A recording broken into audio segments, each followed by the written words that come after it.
twongere habana inshuti yacu nongeye guha ikaze mu kiganiro twahariye ubuzima. Niba turakanda subscribe ni iby'agaciro ubanza ubikorewe tubana mu nkuru n'ibiganiro byacu bya buri munsi. Abantu benshi usanga bifuza kunanuka bitewe n'amahitamo yabo, ariko kandi hakaba hari n'abifuza kongera ibiro bitewe n'impamvu zigiye zitandukanye.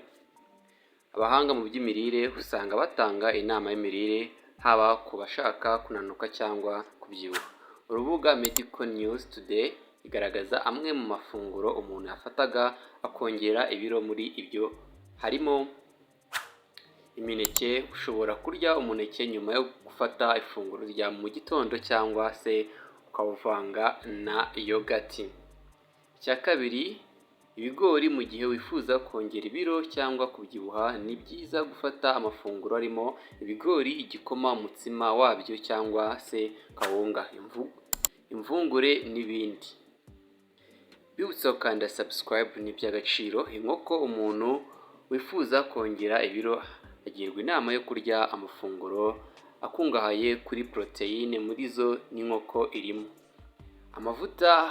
Umubiri ukeneye amavuta kugira ngo ibiro byongere. Wakoresha aya yawe, amamesa, ibihwagari n'ayandi. Icya gatanu, umugati. Ushobora kuwurya ku ifunguro rya mu gitondo cyangwa se ukawurenza ku mafunguro yandi. Icya gatandatu, imbuto arizo zidafite amazi menshi, these fruits secure. Ibinyampeke. Abantu batagira umwanya wo gufata ifunguro ry'amanywa akenshi bakunze gufata ifunguro rya mu gitondo ririmo ibinyampeke kuko rifata mu nda.